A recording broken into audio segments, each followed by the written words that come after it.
matin de nous retrouver là, au devant de notre Dieu. Celui-là qui nous donne encore la possibilité de parler en son nom. Nous lui disons merci parce que ce n'est pas facile. Mais lui-même, il nous soutient, il nous tient par la main. Et si nous arrivons à courir pour les hommes, ce n'est pas pour Dieu que nous n'allons pas pouvoir courir. Alléluia. Ce matin, nous lui disons merci. Et nous lui rendons toute la gloire pour son peuple qu'il a appelé encore ce matin pour nourrir. Et nous lui disons merci parce que nous ne sommes rien au devant de notre Dieu. Mais c'est lui qui fait toutes choses. Alors ce matin, que ton nom soit béni, que ton nom soit glorifié à jamais. Nous allons ensemble partager un point de la parole de Dieu. Alléluia. Est-ce que tu es là ce matin? À toi, le Seigneur Jésus.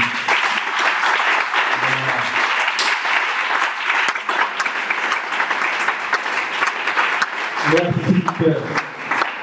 Alors, on va prendre nos Bibles et nous allons prendre un texte de base tiré du livre de 1 Roi au chapitre 3, les versets 26 à 28. 1 Roi 3. Chapitre 20, 1 Roi chapitre 3, les versets 26 à 28.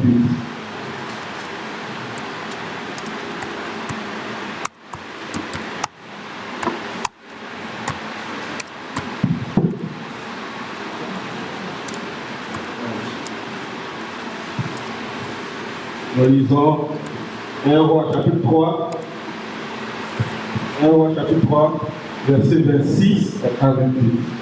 Verset 28. Alors la femme dont le fils était vivant sentit ses entrailles s'émouvoir pour son fils. Et elle dit au roi: Ah, mon Seigneur, donnez-lui l'enfant qui vit, et ne le faites point mourir. Mais l'autre dit: Il ne sera ni à moi, ni à toi. Coupez-le. Et le roi, prenant la parole, dit: Donnez à la première l'enfant qui vit, et ne le faites point mourir. C'est elle qui est sa mère.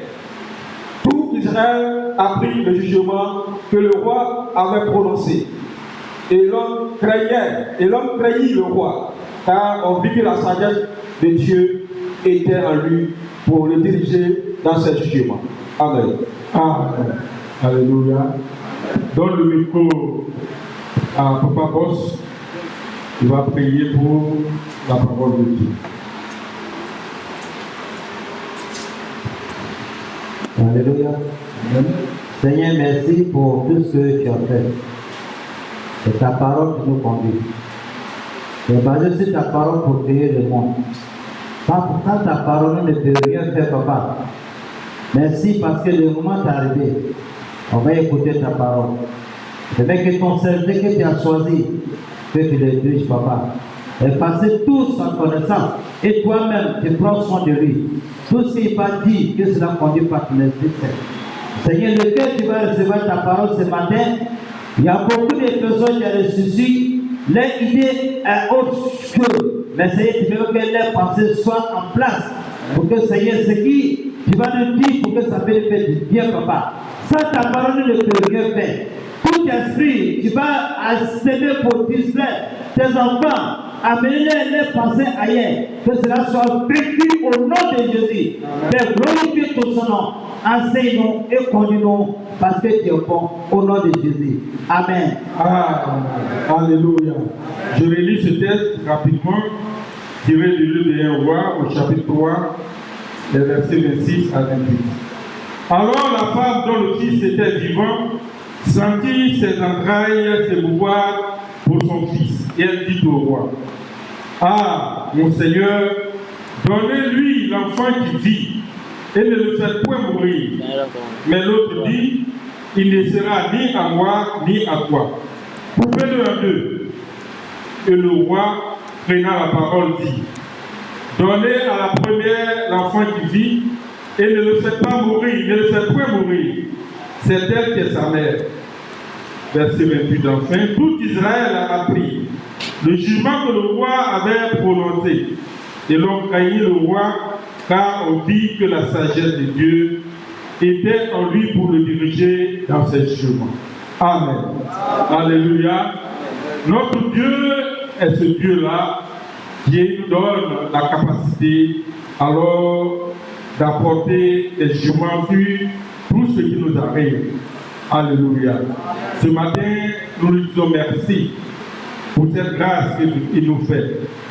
Alors, s'il y a un terme à donner à notre prédication de ce matin, c'est celui-là. La sagesse divine est une puissance pour renverser les plans de l'ennemi. Alléluia. La sagesse divine est une puissance pour renverser les plans de l'ennemi. Nous avons lu ce texte-là, bien évidemment, pour voir un peu comment est-ce que ça a commencé. On peut déjà le lire à partir du verset 5 ou en arriver au verset 28 pour le chapitre 3, du verset 5. Mais nous allons rappeler brièvement de quoi s'agissait-il. Alors, le roi David, bien évidemment, après sa mort, son fils Salomon était désigné pour lui succéder, alors a pris le trône. Alléluia. Comme notre Dieu l'avait ordonné, malgré toutes les oppositions, mais Salomon a réussi quand même à prendre le trône de David. Alléluia.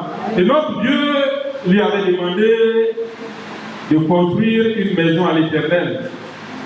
Mais bien avant cela, il a construit lui-même sa maison.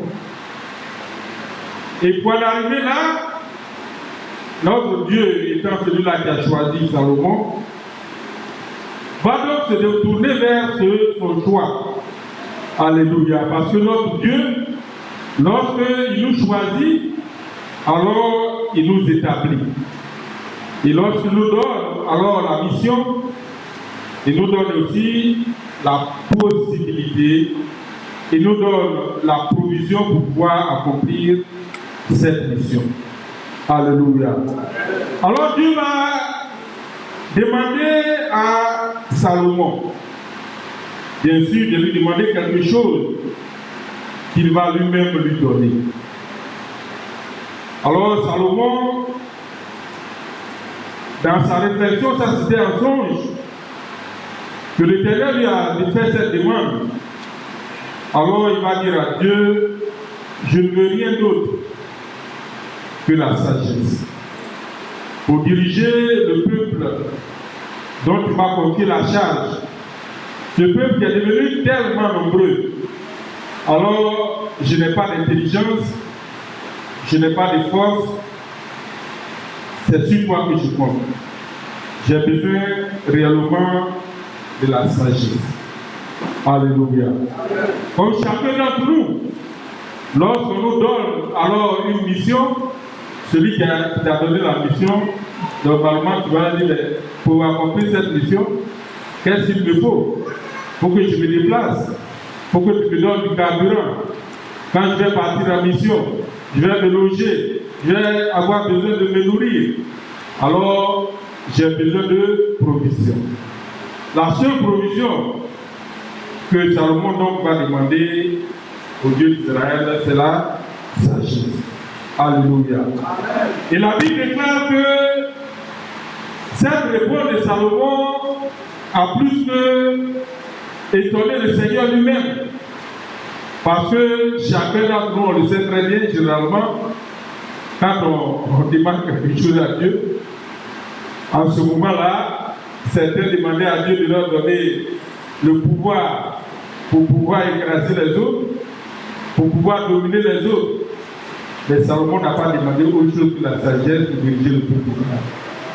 Et notre Dieu dit: bon, comme c'est cela que tu as demandé, alors je vais te donner en plus de la sagesse, je vais te donner tout ce dont tu as besoin.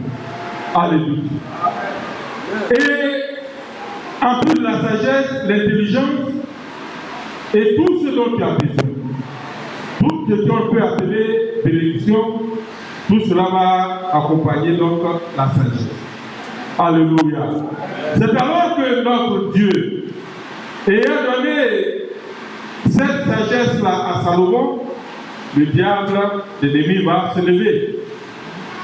Comme vous le voyez, lorsque nous recevons toujours quelque chose, alors c'est dans ce moment-là que l'ennemi se lève pour contester ce que Dieu nous a donné. Alléluia. Alors voilà que deux prostituées, deux femmes, la Bible dit, seules prostituées qui ont eu des enfants. Alléluia. Ne me demandez pas comment elles ont eu des enfants, mais les prostituées aussi, elles ont des enfants. Alléluia. Et elles vivaient ensemble. Voilà qu'une nuit, il y a une des prostituées qui va, par mégarde, écraser son enfant, qui va mourir. Alors l'autre qui était à côté, sa voisine, sa copine ou sa collègue prostituée, elle aussi écrasait son enfant.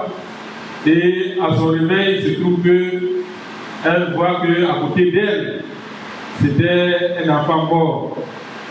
Et que chez sa voisine, son enfant était vivant. Alors elle va regarder de très près l'enfant qui est mort. Elle regarde de très près et elle va constater que l'enfant qui est mort n'est pas son enfant. Mais que c'est plutôt son enfant qui se trouve chez l'autre. L'autre qui a perdu son enfant, elle a échangé. Alléluia. Voilà donc les deux qui vont se retrouver dans une dispute en avoir fini. Et ils vont se retrouver chez le roi Salomon. Alléluia. Voilà comment l'ennemi va, j'allais dire, tester alors la sagesse que Dieu a donnée à Salomon. Alléluia. Quand le diable voit que tu as quelque chose, alors il va venir contester.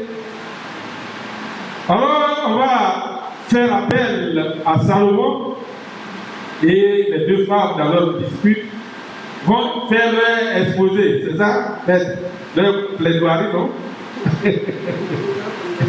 Elles vont aller faire leur plaidoirie, chacun défend sa cause en s'accusant mutuellement. Il y a une qui dit non, c'est mon enfant qui est là-bas. L'autre dit non, celui qui est vivant là, c'est pour moi. L'autre dit non, c'est celui-là qui est pour moi. C'est le mort là qui est pour toi. Alors c'est devenu une dispute à n'en point fini. Alléluia. Et Salomon va donc intervenir. Le juge suprême va donc intervenir et demander à ce qu'on envoie une épée pour couper l'enfant en deux. Alléluia. Comme ça, l'enfant qui est vivant là, on va le couper en deux et chacun va prendre une moitié. Alléluia. Et celle à qui appartenait effectivement l'enfant vivant va se lever pour dire: oh roi, ne coupez pas l'enfant. Je préfère que cet enfant vive. Alléluia. Même si on doit le donner à l'autre, là, je préfère que mon enfant vive. Et celle dont l'enfant, à qui l'enfant n'appartenait pas, coupez-le! Coupez-le! Et puis nous tous aura. L'autre est mort, donc si on coupe le qui meurt là, nous tous aura rester comme ça, c'est mieux comme ça. Alors Salomon va trancher pour dire voilà, donnez l'enfant à celle qui demande à Dieu, on laisse l'enfant. Alléluia. Voilà comment alors Salomon va trancher cette affaire. Grâce à quoi? Mais grâce à la sagesse que Dieu lui a donnée. Alléluia. La sagesse est une puissance pour déjouer tous les plans de l'ennemi. La sagesse de Dieu est une puissance pour déjouer tous les plans de l'ennemi. Ici, quel est le plan de l'ennemi? dans cette histoire qui te touche et qui me touche, le plan de l'ennemi était dirigé non seulement contre Salomon, mais bien évidemment contre celle qui avait effectivement son enfant vivant. Alléluia. Pourquoi contre Salomon? Parce que notre Dieu venait de donner une autorité, venait de donner un pouvoir, venait de donner, j'allais dire, une puissance à Salomon. Alors l'ennemi va venir contester pour voir réellement si ce que Dieu a donné à Salomon là, si cela est effectivement efficace. Alléluia. Le deuxième ennemi était contre cette femme. Bien sûr qu'elle était prostituée, mais la Bible dit que Dieu fait grâce à qui fait grâce. Certains vont se demander comment Dieu peut intervenir en faveur d'une femme prostituée. C'est la question certainement que toi et moi, nous nous posons. Alléluia. Mais notre Dieu, il est le Dieu miséricordieux. Il est le Dieu qui fait grâce à qui il fait grâce. Alléluia. Notre Dieu se saisit toujours des personnes en crise de mauvaise vie pour faire éclater sa gloire. Alléluia. En termes de prostituée, ce n'était pas la première fois. Rappelez-vous l'histoire de Rahab. Dans le livre de Josué, je crois au chapitre 3. Josué au chapitre 3, c'est pas verset combien déjà? Excusez-moi.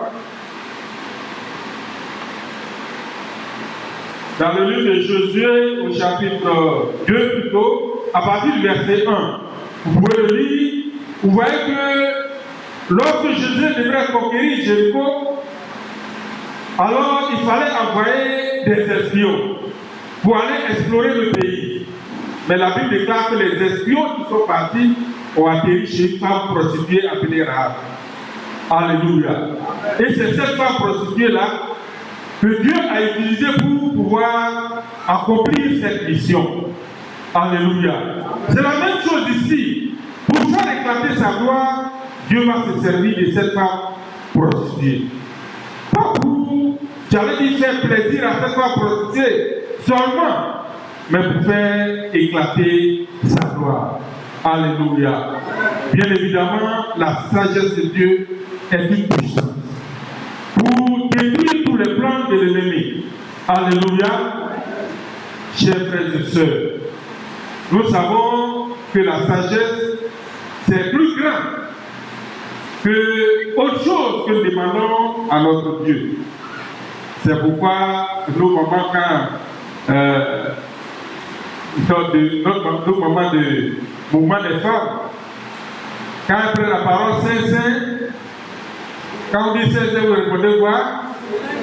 Le Seigneur, la femme sage et celle qui est insensée, la renverse de ses propres mains. Alléluia. La femme sage bâtit sa maison et celle qui est insensée la renverse de sa propre main. Alléluia. Et vous pouvez lire ça dans le livre du Proverbe au chapitre 1. Ce passage, je crois que nos mamans l'ont par cœur. Hein? La femme sage bâtit sa maison. Alléluia. Nous allons voir deux cas qui vont faire école de ce que la puissance, la sagesse de Dieu, la sagesse divine est une puissance pour renverser alors tous les plans de l'ennemi dans nos vies. Alléluia. Le premier cas, on va prendre le livre de 1 Samuel au chapitre 25 à partir du verset 3. 1 Samuel chapitre 25 à partir du verset 3. Lisons 1 Samuel chapitre 25, verset 3.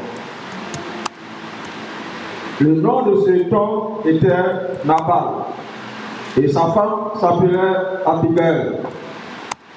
C'était une femme de bon sens et belle de figure, Mais l'homme était dur et méchant dans cette action. Il descendait à Caleb. David apprit au désert que Nabal tondait ses brebis. Il envoya vers lui 10 jeunes gens, auxquels il dit: montez à Carmel et allez auprès de Nabal. Vous le saluerez à mon nom et vous lui parlerez ainsi: pour la vie soit en paix, et que la paix soit avec ta maison et tout ce qui t'appartient. Et maintenant, j'ai appris que tu as les tondeurs. Or, tes bergers ont été avec nous. Nous ne leur avons fait aucun outrage, et rien ne leur a été enlevé pendant tout le temps qu'ils ont été à Carmel.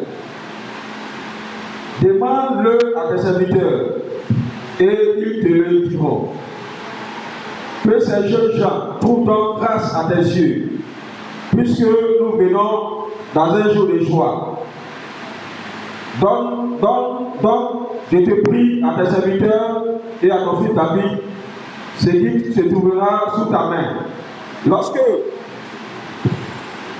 les gens de David furent arrivés, ils répétaient à Nabal toutes ces paroles au nom de David, puis ils se turent. Nabal répondit aux serviteurs de David: qui est David? Qui est le fils d'Isaïe? Il y a aujourd'hui beaucoup de serviteurs qui s'échappent d'après de leur maître. Et je prendrai mon pain, mon eau et mon bétail que j'ai tué pour mes tondeurs. Amen. Alors lis le verset 33. Le verset 33 et 34. Verset 33 Et 34. Verset 33 34. Béni soit ton bon sens, et béni sois-tu, toi qui m'as empêché en ce jour de répandre le sang, et qui a retenu ma main. Mais l'Éternel, le Dieu d'Israël, qui m'a empêché de te faire du mal, est vivant. Si tu étais hâté de venir au-devant de moi, il ne serait resté qui que ce soit à Nabal, ici à la lumière du matin. Alléluia. Bien-aimés, cette histoire, je crois que vous la connaissez, c'est l'histoire de Nabal et de sa femme Abigail. Un couple, j'allais dire, où les deux conjoints étaient diamétralement opposés. Alléluia. On lit le verset 3. Le verset 3 déjà nous dit quoi? Le nom de cet homme était Nabal et sa femme s'appelait Abigail. C'était une femme de bon sens. Et on continue, et bien le film. Mais l'homme était dur et méchant dans ses actions. Alléluia. Voilà donc un couple où les deux conjoints avaient des caractères diamétralement opposés. Il y a la dame qui était très sage et le monsieur très insensé. Alléluia. Dans cette histoire, il se trouve que David avait envoyé ses serviteurs vers Nabal pour lui demander quelque chose pour ses serviteurs afin de s'occuper de ses brebis. Et Nabal a refusé. Alors que dans le désert, c'est les serviteurs de David qui avaient assuré la sécurité des serviteurs de Nabal, en leur pourvoyant de tous leurs besoins. Mais ce Nabal-là s'est montré très ingrat vis-à-vis de David, lorsque David a demandé à ce que ses serviteurs aillent lui demander quelque chose, bien sûr pour lui, alors c'est prévu. Alléluia. Et David, dans sa fureur, va prendre la résolution d'aller mettre fin à la vie de Nabal. Et un des serviteurs de Nabal est allé raconter l'histoire à la femme. Et la femme, dans sa sagesse, va donc se rendre chez David avec tout ce qu'il faut pour lui demander pardon pour lui dire réellement que ce gars-là, il ressemble à son nom. Alléluia. Et que véritablement David ait pitié de sa servante pour sauver la vie à son mari. Alléluia. Et la Bible déclare que David a accédé à la demande de la femme Abigail. Alléluia. Voilà encore une fois de plus comment la sagesse de Dieu a pu alors mettre un terme au plan de l'ennemi pour détruire la vie de Nabal. Alléluia. Le deuxième cas sera tiré du livre de Actes au chapitre 5, les versets 1 à 10. Actes chapitre 5, les versets 1 à 10. Toujours une histoire de couple. Nous lisons les Actes des Apôtres, chapitre 5, verset 1 jusqu'au verset 10. Mais un homme nommé Ananias, avec sa fille et sa femme, vendit une propriété, hérité une partie du prix. Sa femme, le sachant, puis lui apporta le reste et le déposa au pied des apôtres. Pierre lui dit, Ananias, pourquoi Satan a-t-il rempli ton cœur au point que tu mentes au Saint-Esprit et que tu n'as retenu une partie du prix du champ? S'il n'eût pas été vendu, ne te restait-il pas, et après qu'il a été vendu, le prix n'était-il pas à ta disposition? Comment as-tu pu mettre à ton cœur un pareil dessein? Ce n'est pas à des hommes que tu as menti, mais à Dieu. Ananias, entendant ces paroles, tomba et expira. Une grande crainte saisit tous les auditeurs. Les autres gens s'étant levés, l'enveloppèrent, l'emportèrent et l'ensevelirent. Environ 3 heures plus tard, sa femme entra sans savoir ce qui était arrivé. Pierre lui adressa la parole. Dis-moi, est-ce à un tel prix que vous avez vendu le champ? Oui, répondit-elle. C'est à ce prix-là. Alors Pierre lui dit, comment vous êtes accordé pour tenter l'Esprit du Seigneur? Voici, ceux qui ont enseveli ton mari sont à la porte, et ils t'emporteront. Verset 10. Au même instant, elle tomba au pied de l'apôtre et expira. Les jeunes gens étant entrés, la trouvèrent morte. Ils l'emportèrent et l'ensevelirent auprès de son mari. Amen. Amen. Alléluia. Voilà encore un couple. Un monsieur du nom de Ananias et sa femme Saphira. La Bible déclare qu'au début, bien sûr, l'église primitive, alors les apôtres et tous ceux qui ont cru là avaient tout en commun. Et chacun apportait alors à toute la multitude ce qu'il avait en sa charge. Et on partageait alors cela à tous ceux qui en ont besoin. Alléluia. Voilà que monsieur et sa femme, ils vont aller vendre leur champ. Et monsieur vient d'abord, il cache d'abord une partie de la recette et vient donner ce qui lui reste. Et sa femme arrive. Alors, l'Esprit du Seigneur, par l'intermédiaire de Pierre, a révélé que, effectivement, il y a eu une fraude, une tricherie de la part de Ananias. Alléluia. Et donc, il est tombé et il est mort. Sur le champ, la femme a aussi arrivé. Et l'apôtre lui a dit demander, est-ce que réellement c'est à ce prix-là que ton mari a vendu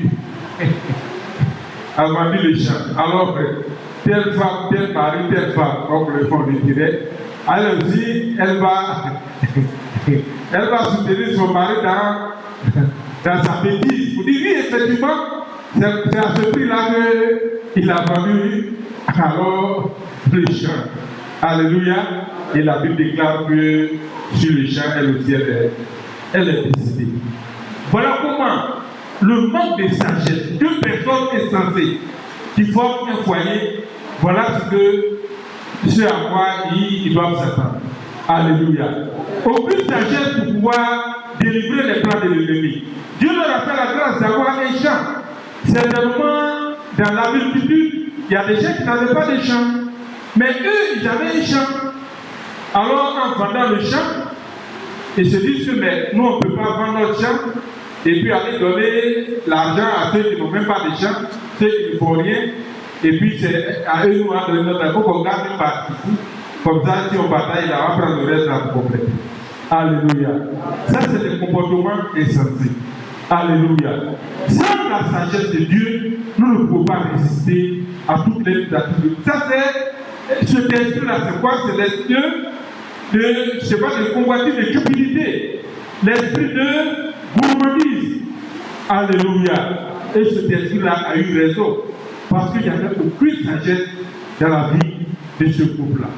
Bien-aimé, ce matin, il faut comprendre que si tu as la sagesse de Dieu, alors tu peux vaincre tous les plans de l'ennemi.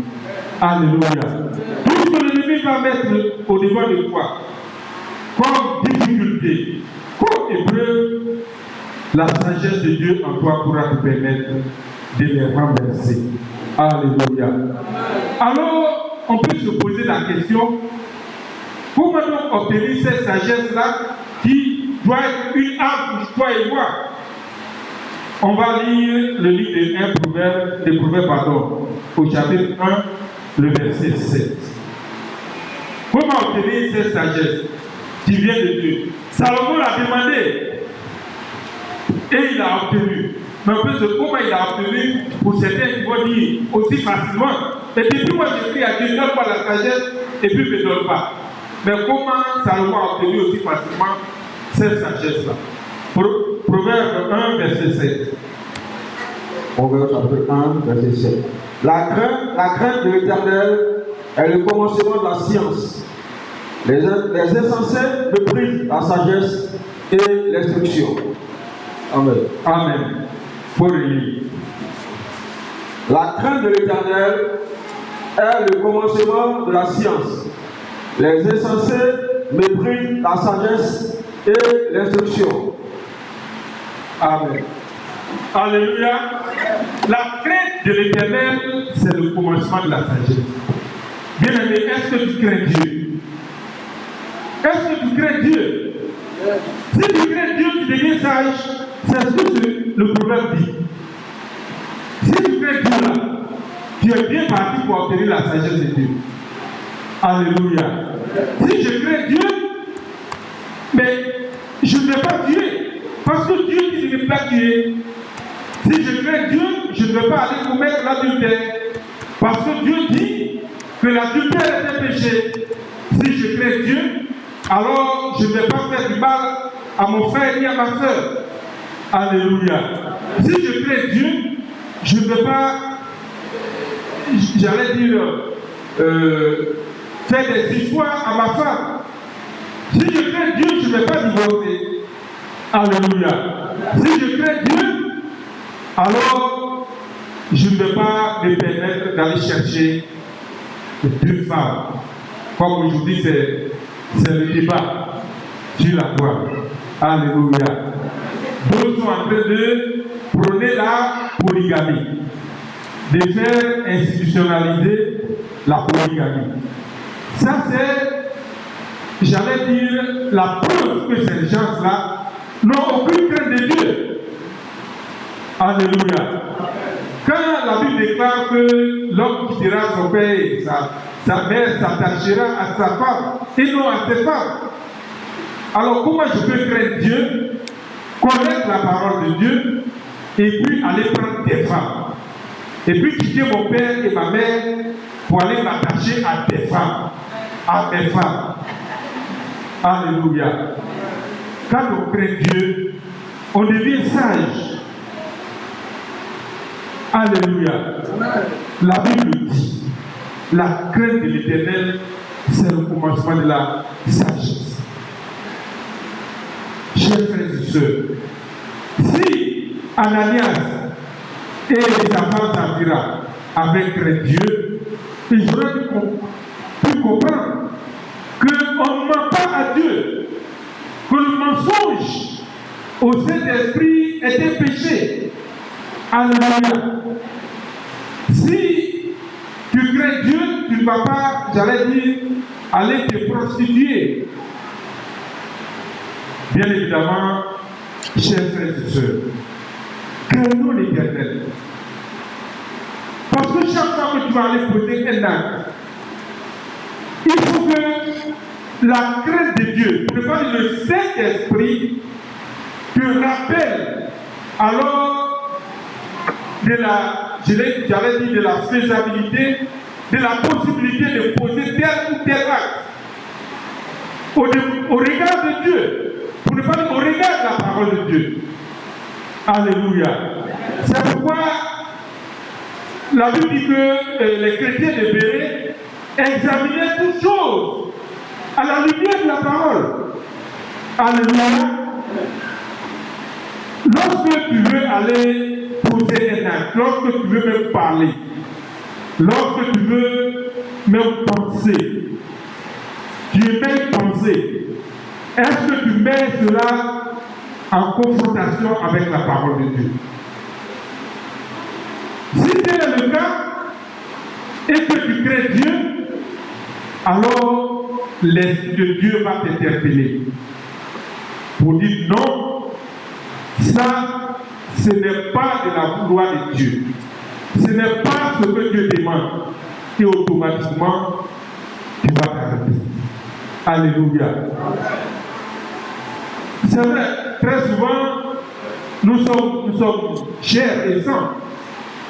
Il y a des fois où tu es dans des difficultés. Mais comment on fait pour ne pas succomber à toute cette situation? Et c'est la crainte de Dieu. C'est la crainte de Dieu. Lorsque moi, par exemple, je me retrouve dans un centre d'examen et que quelqu'un vient avec une enveloppe pour dire, bon, monsieur, tiens, et puis bon, laisse-moi utiliser mon portable parce que je dois recevoir les réponses sur mon portable. Vous pensez que moi, l'argent, là, je n'aime pas ça aussi. Qui n'aime pas l'argent? Je n'aime pas l'argent. On dit que je n'aime pas l'argent. J'aime l'argent. Voilà. Alors, si c'est toi qui fais pourquoi? Une enveloppe bien garnie, hein?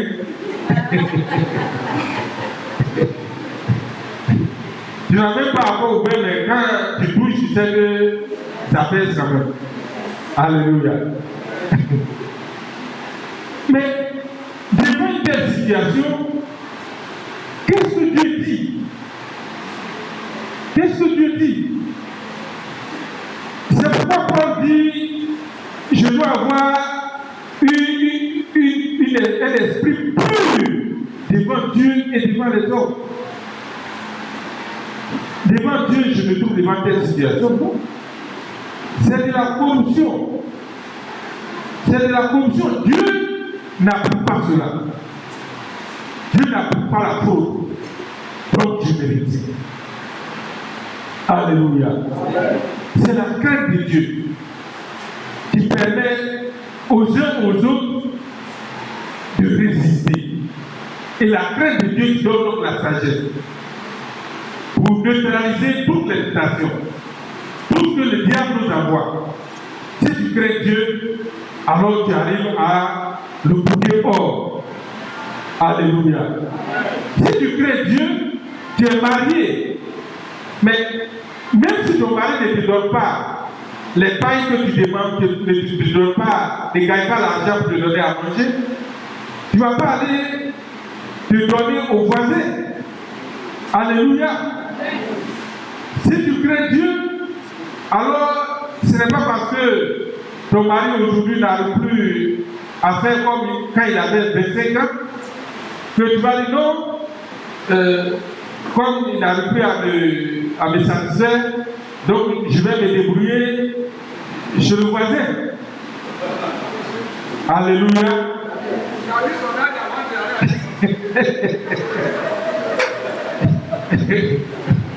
Papa, tu as vu que son âge avant de partir. Donc si aujourd'hui, il ne peut pas faire comme avant, voilà, c'est ça comme ça. Par crainte de Dieu. Alléluia. La crainte de Dieu est le commencement de la sagesse. La sagesse dont il s'agit, en fait, ça englobe le fruit du Saint-Esprit. Alléluia. C'est pourquoi Pierre a dit à Ananias et à Saphira, mais comment vous pouvez attrister, vous pouvez mentir au Saint-Esprit? Parce que vous n'avez pas cette sagesse-là. Le fruit du Saint-Esprit que nous avons dans Galates, le verset 22, on peut lire. Mais quand on a la crainte de Dieu, on a la sagesse de Dieu, alors on a toutes ces choses-là. On a l'amour, on a la joie, on a la paix, on a la patience, on a la bonté, on a la douceur, on a la fidélité. Alléluia. Et si on a cela, tout cela, ça regroupe sous le vocable de la sagesse. Alléluia. Alors, si tu crains Dieu et que tu as la sagesse de Dieu, avec cette fidélité-là, tu peux combattre l'esprit de fidélité. Alléluia. Avec cet amour que te donne cette sagesse-là, tu peux combattre alors la haine. Alléluia. Avec la paix que te donne la sagesse, tu peux donc neutraliser l'esprit de guerre, l'esprit de querelle, l'esprit de mésentente. Avec la patience, tu peux combattre l'impatience. Alléluia. Il y a des gens, ils sont tellement impatients. Je veux me marier tout de suite et maintenant, Seigneur. Même quelquefois la femme, moi, je dis les leurs, je veux me marier, je veux me marier. Impatience par Dieu, ça. Alléluia.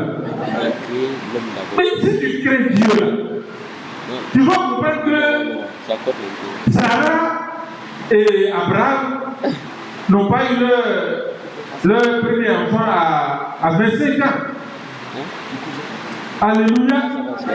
Si tu crains Dieu, tu vas comprendre que Anne aussi a mis du temps pour enfanter. Parce que cette gens-là craignent Dieu, ce que Dieu a dit là, c'est sur ça qu'ils marchaient. C'est ça la sagesse. Alléluia. Alors donc avec cette sagesse-là, ils ont combattu l'impatience. Et ils ont la victoire à faire le compte. Mais tout, tu dis que non, moi j'ai 45 ans, si je ne me mets pas après 45 ans là, vraiment ça va être compliqué. Non, moi, ma soeur là, c'est comme ça, elle a fait, puis elle est restée. Donc moi, vraiment, mais ton cas n'est pas le cas de ta soeur. Alléluia. Parce que toi, tu as la sagesse de Dieu avec toi. Alléluia. Et avec cette sagesse, la bonté que tu as là te permettra alors de combattre la méchanceté. Celle-ci a permis à Abigail de pouvoir, même si c'est pour un instant, parce que quand on lit la suite du passage, on voit que Nabal est mort, je crois, 10 jours après. Alléluia. Mais pour l'instant là, alors la bonté d'Abigail a permis de vaincre la méchanceté de Nabal. Alléluia. Avec cette sagesse, tu as eu donc le fruit de l'esprit. Donc tu as la tempérance. Il y a des gens ils n'ont pas l'esprit de tempérance. Je ne sais pas, tempérance, comment on peut dire ça. La maîtrise de soi. C'est ça la tempérance. C'est-à-dire, les anglophones disent le self-control. Voilà. La maîtrise de soi, c'est-à-dire quelqu'un qui n'est pas excessif dans sa façon de faire. Alléluia. Voilà. Mais il y a des gens, excusez-moi, mais quand on dit manger, il faut manger jusqu'à. Et la tapée il faut manger. Donc si tu as fait un peu là, c'est bon. Tu as fait jusqu'à la femme là, elle va te dire encore. Ça, tu n'as pas la tempérance. Il faut savoir s'arrêter à être au juste niveau qu'il faut. C'est ça la tempérance. Alléluia. Si tu as donc la sagesse, tu peux comprendre que tu ne dois pas fatiguer madame. Tu dois vivre l'esprit d'impatience, l'excès, l'esprit de, je ne sais pas, de la démesure. Tu vas au-delà de Dieu. Si tu as la sagesse de Dieu là, alors tu as le fruit de l'esprit. Donc tu as l'esprit de tempérance. Donc tu vas combattre alors l'excès, l'esprit d'excès, l'esprit de démesure chez ton frère, chez ta soeur. Alléluia. Et la victoire sera ton partage. Bien-aimé, ce matin, notre Dieu te dit que si tu as la sagesse qui vient de lui, alors tu peux combattre tous les plans de l'ennemi. Tu allais dire combattre, c'est trop dit. Tu auras même la victoire sur tous les plans de l'ennemi, sur tous les pieds de l'ennemi. Mais si tu ne l'as pas, crois-moi, tu es exposé. Maintenant, nous avons lu le passage de base. La Bible déclare qu'en plus de la sagesse que Salomon a demandé, et que Dieu lui a donné, Dieu lui a accordé encore l'intelligence. Et tout sont de bénédiction. Vous voyez comment la sagesse traite les autres choses. Alors, ce qu'il faut comprendre ce matin, c'est que c'est important que toi et moi, nous puissions exiger la sagesse qui vient de Dieu. Alléluia. Parce que la sagesse entraîne l'intelligence. Si tu es sage, tu deviens intelligent. Si tu es sage, c'est ce que nous appelons en mathématiques les implications logiques. On dit, si la telle phrase est vraie, alors celle-là est vraie. Si je suis sage, alors je suis intelligent. Alléluia. Et puis, on prend souvent ce qu'on appelle la contraposée de cette proposition, qui n'est pas toujours vraie. Alors, quand la contraposée est vraie, alors on dit qu'on a une équivalence. C'est-à-dire, si cela est vrai, ceci est vrai, alors cela est vrai. Si cela est vrai, alors ceci est vrai. On dit qu'il y a une équivalence. Mais ici, nous n'avons pas d'équivalence. C'est la sagesse qui implique, qui entraîne nécessairement l'intelligence. Alléluia. Mais la réciproque n'est pas toujours vraie. Je n'ai pas dit que ce n'est pas possible, mais n'est pas toujours vrai. Si tu es intelligent, tu n'es pas nécessairement sage. Est-ce que quelqu'un me comprend?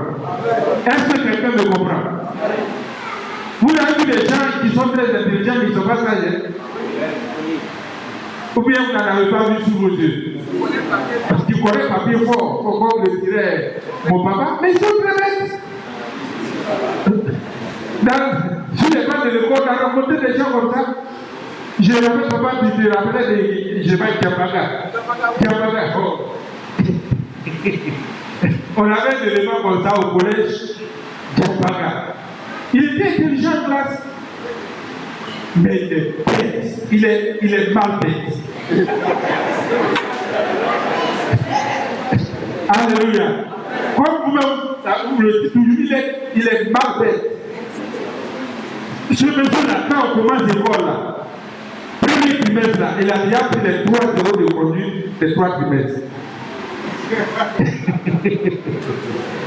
C'est-à-dire, quand on dit le premier mois de la rentrée, là, il a déjà fait le gars, on lui a déjà donné 0 euros de conduite. Voilà. Et puis peut-être une semaine après, il fait encore un gap encore. 0 pour le deuxième trimestre, il n'avait pas encore commencé. Donc avant le premier trimestre, il a déjà pris les 3 euros de conduite. Il reste maintenant les inscriptions. Des 3 jours, des 1 semaine. Mais quand il va jusqu'à il vient là, à classe là, tu fais des voix là, il a 18. Voilà des gens comme ça. Je me rappelle on est venu au lycée à Mtoukoulou ensemble. On était à l'internat. Le même, il est professeur de physique actuellement, sciences physique. Le même Djambala que j'ai eu au collège, on s'est retrouvés au lycée ensemble en seconde et on était à l'internat. Il y a une scène, ça me revient un peu comme c'était hier. Là-bas, à midi, là, on a des tables comme ça, on mange ensemble, des grandes tables de 8 personnes. Et donc, on choisit à chaque fois un enfant pour servir. Donc, c'est tout le monde. Le plat, l'entrée, le plat de résistance, le dessert. C'est comme ça qu'on le fait à tout le monde. Voilà que Djambala se trouve sur une table. Et voilà quelqu'un qui va le servir. Il va trouver le gars là, mal servi. Aïe, dans le secteur là, la scène que ce jeune homme là, si on te dit que ce monsieur là, depuis qu'il est né, il a une fois mangé là, tu vas dire c'est faux. Je dis, il a soulevé son voisin là. Parce qu'il était un peu tout grand, peut-être un peu plus âgé que nous-mêmes. Il a soulevé le gars, il a déposé sur la grande table là comme ça. Tout plat qui était, tout est versé. Il y a où tout ça là. Ça mouait les gens. Une semaine d'exclusion de l'internat et de l'école. Alléluia. Voilà quelqu'un qui est très intelligent, mais qui n'est pas sage. D'où viens-tu que tu peux créer un tel scandale pour une histoire de nourriture? Le manque de sagesse. Le manque de sagesse. Peut-être il est intelligent comme il dit, il est aujourd'hui professeur de sciences au lycée d'Atlantique. Alléluia. Partout où il est passé, il a laissé des traces. Il a laissé des traces. Et non, des moins. Même à l'INSS, il est parti là. Il a laissé des traces là.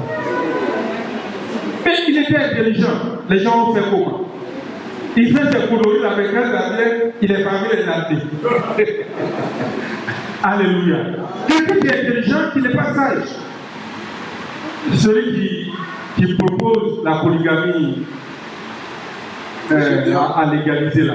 Tu ne vas pas me dire que peut-être il n'est pas intelligent, il est allé à l'école. Mais c'est un député quand même. Un député, on pense au moins qu'il est intelligent. Mais il manque de sagesse.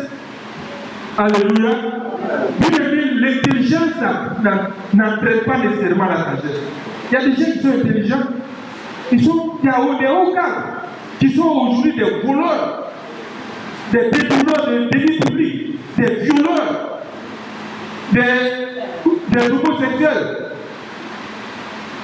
Est-ce que si quelqu'un est sage là, toi qui es intelligent, qui es allé à l'école, tu es un cadre de l'administration, et puis tu es pédophile, tu vas chercher les petits enfants.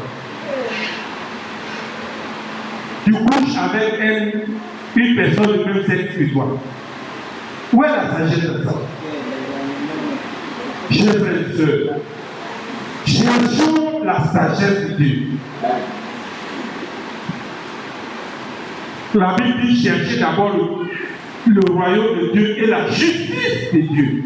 Et toutes les autres choses seront données par Dieu. Je vais paraphraser pour dire cherchons d'abord la sagesse de Dieu. Et les deux choses là, la bénédiction, l'intelligence, tout ça, ça va suivre. Alléluia. Chers frères et sœurs, sans sagesse, ce n'est pas toujours facile. Défi pour un enfant de Dieu. Réclamons encore et appris la sagesse de Dieu. des personnes qui sont insensées. Pourtant, quand on les voit, on les respecte. On les respecte. On dit ce monsieur-là, le monsieur qui vient ici dans le quartier là, c'est de lui, il s'agit lui. Aïe! Mais le monsieur-là, mais pourquoi il a fait ça? Hier, j'étais encore en train, j'écoutais une information, les faits divers sur Radio Côte d'Ivoire, où on raconte l'histoire c'est comment on appelle ça? Un préfet de police à la retraite. Maman la préfète, est-ce que tu es là? Voilà, que Dieu te bénisse. Un préfet de police qui entretenait une relation extra-conjugale avec une préfet de police, commissaire de police. Mais on dit le préfet de police, c'est une fonction, non? Voilà. Le commissaire de police, préfet de police à la retraite. Et il est allé, comme on dit, s'engager un peu avec sa maîtresse dans un hôtel à Montigro. C'est dans ça il est parti. Je ne sais pas s'il a pu faire la chose ou il n'a pas pu faire. Ah.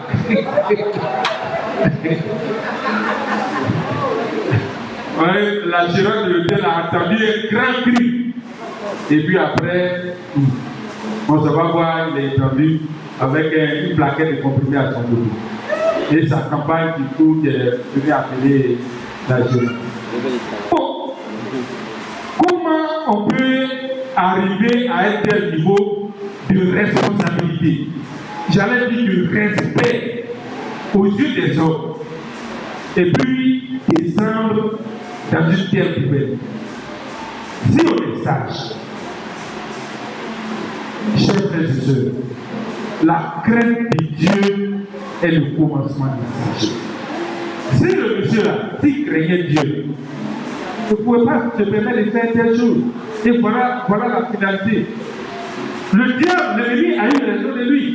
Parce qu'il n'avait aucune arme pour résister. Nous sommes tous tentés. Tu es marié avec une barre de 945 carats ou bien quoi, mais les femmes là vont toujours voir le coucher. Elles voient ça, mais elle est plus derrière toi. Elle dit, ce que tu as dans la main, on doit la même là, ça veut dire. C'est ça même que moi je cherche. Que ce soit au niveau des hommes, c'est la même chose. Il y a des hommes qui n'aiment que les femmes mariées. Et là, ces femmes mariées, c'est vraiment ils veulent. Toutes les filles qui traînent là, ça leur plaît pas. Mais quand on dit, femme là, elle est mariée là, c'est ça, elle va aller chercher. Les femmes aussi, les hommes qui sont mariés, ni quoi. Je préfère prendre un homme qui est marié. Comme ça, lui, il est responsable. Il est responsable. Mais qui rend responsable? Toi, tu ne peux pas prendre pour toi pour rendre ça responsable. C'est pour les autres là, tu trouves qu'il est responsable. Qui a rendu et puis c'est devenu responsable. Quand on craint Dieu, alors il y a des choses, l'ennemi va envoyer la tentation. Tu vas dire, vraiment, parce que tu regardes la fille là, vraiment, quand je la regarde vraiment, c'est à cause de Dieu. Sinon, bon. Mais ça, on peut mettre Dieu de côté et puis après, voilà. C'est comme ça que le diable aussi travaille. Mais si tu crées réellement Dieu, tout de suite les Dieu dédiés sortent. Tu es en train de dédier. Alléluia. La sagesse que nous avons et qui vient de Dieu là, alors c'est une puissance. Pour vaincre tous les pièges de l'ennemi, pour vaincre toutes les stratégies du diable. Alléluia. Lorsqu'on regarde le début du ministère du Seigneur Jésus, ça a été exactement la même chose. La Bible déclare qu'après les 40 jours de jeûne, le Seigneur a été tenté par le diable. Alléluia. Mais comment il a pu résister au diable jusqu'à avoir la victoire? Mais parce qu'il craignait son père qui lui a donné cette mission-là, il a opposé à tout ce que le diable a dit la parole de Dieu, la sagesse de Dieu, la crainte de Dieu. Alléluia. Chers frères et sœurs, nous avons une grande bataille à mener. Un grand combat qui n'est jamais gagné d'avance, qui n'est pas non plus perdu d'avance pour chacun d'entre nous. Parce que l'ennemi rôde.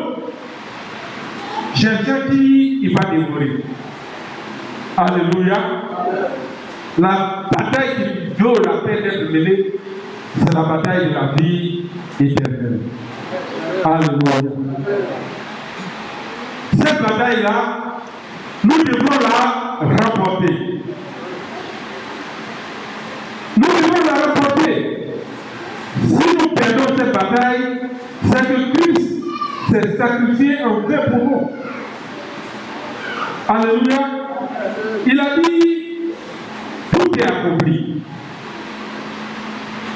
Et il nous donne même le pouvoir de détruire tous les plans du diable, toutes les stratégies de l'ennemi. Cette bataille-là, nous avons besoin de la sagesse de Dieu, de la crainte de Dieu, pour pouvoir la remporter. Parce qu'il y a eu dans la Bible l'histoire du pauvre Lazare et de l'homme riche. La Bible dit que alors le pauvre Lazare était malade, il avait des ulcères sur son corps partout, il mendiait même la nourriture. Alors qu'à côté de lui, il y avait un homme riche. Riche, quand on dit riche là, quand la Bible dit que quelqu'un est riche là, ce n'est pas votre richesse de Tampico là. Voilà.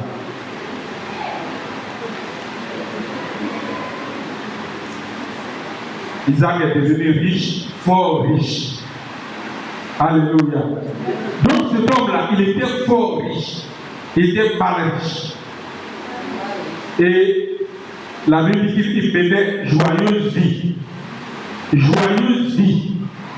C'est-à-dire, c'est la vie comme un pacha. On dit quoi? Pacha, non? Pacha. Hein? Il vit comme un pacha, c'est ça? Voilà, comme un pacha. Voilà.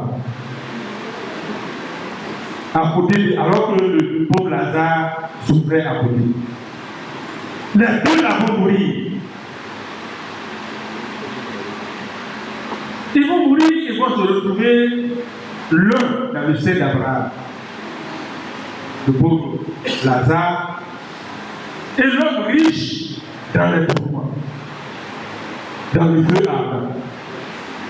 C'est alors que l'homme riche va demander d'ici, il voyait Lazare dans la paix, dans la joie, dans le bonheur. Il dit à Lazare, pardon, si tu veux mettre un peu d'eau, je ne sais pas d'eau, je ne sais pas de vinaigre, pour faire passer ici, pour que je puisse étancher au moins ma soeur. Lazare lui a dit non, ici là, ce n'est plus possible. Parce qu'il y a un trou incroyable. En nous là, il y a un trou. Donc, ce n'est même pas possible de dire que maman Bijan, comme la jumelle est de l'autre côté, pour passer un morceau de diable là-bas. Elle va dire, c'est pas possible. Même si c'est sa maman, ce n'est même pas possible. Tu vois ton fils qui est en train de souffrir de l'autre côté. Toi, tu es en train de manger, mais tu ne peux pas. Ton cœur sait. Ton cœur sait. Par exemple, ton fils là, lui, il a mangé pour lui, il n'a pas ici. Donc, si tu as envie de manger pour toi, il faut manger, il ne faut pas le regarder là. Alléluia. Cette bataille pour la vie là, nous devrons la remporter.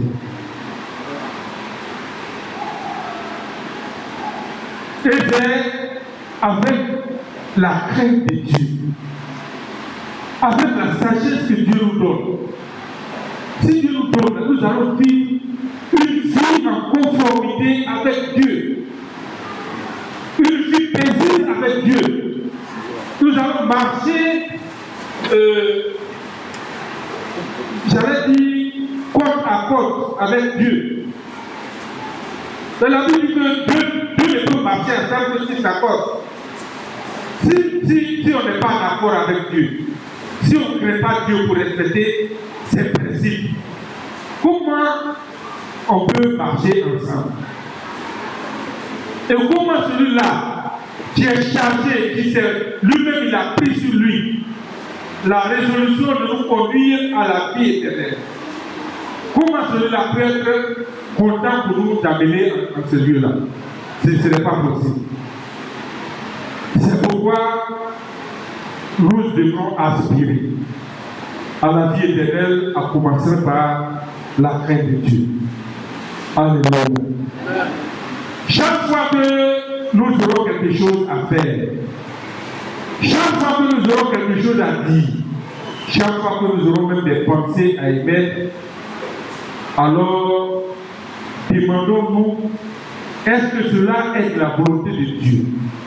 Est-ce que cela est en conformité avec ce que Dieu dit? Si ce n'est pas en conformité, alors nous sommes sages. Pardon, nous ne sommes pas sages, nous sommes insensés.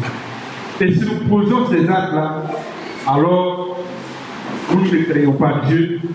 Et nous sommes donc exposés à toutes les ruses du diable. Parce que celui qui doit défendre n'est plus avec nous. Alléluia. Ce matin, que le Seigneur nous soutienne.